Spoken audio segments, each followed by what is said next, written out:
The homeless voice concerns that they are sidelined when political parties canvass for votes.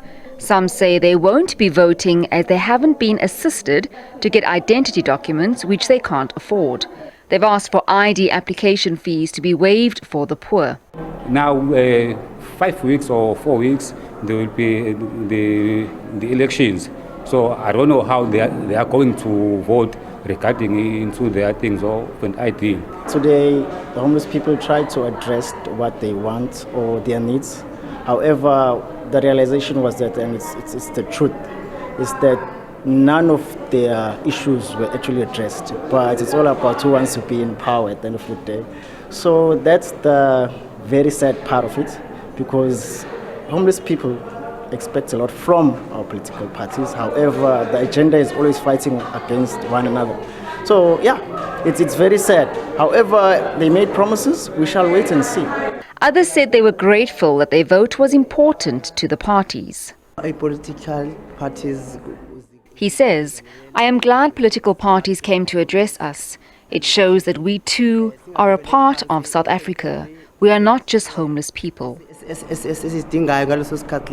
The Dennis Hurley Centre, which provides shelter for the homeless, says the dialogue is meant to restore the dignity of those who find themselves on the fringes of society. South Africans, therefore, they're all entitled to vote, and we've been working hard to make sure as many as possible are registered as voters. So this morning's event was a way of showing homeless people that their vote counts, that actually politicians care about what they think because they want their vote.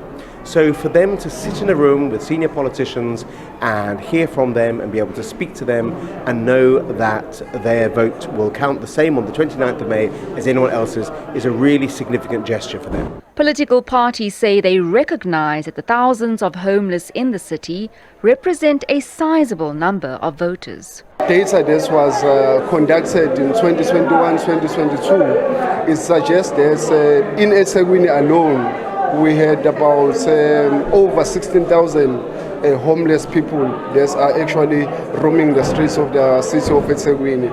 And of course, their concerns are genuine. To say that our manifesto, seemingly, they don't get to speak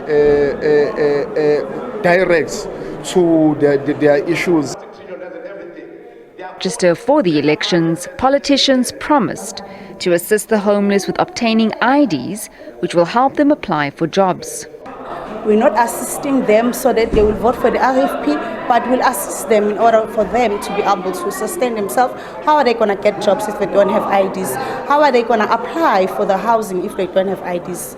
Others said government policies should include structures which would represent marginalized communities. We need to have more sectoral parliaments that involve the homeless so they can have their voices in parliaments, and so the governments can have some sort of way of understanding where they come from, so there can be a collaboration of working together. The centre will also serve as a voting station venue on election day. For SABC News, I'm Jade Paulser in Durban.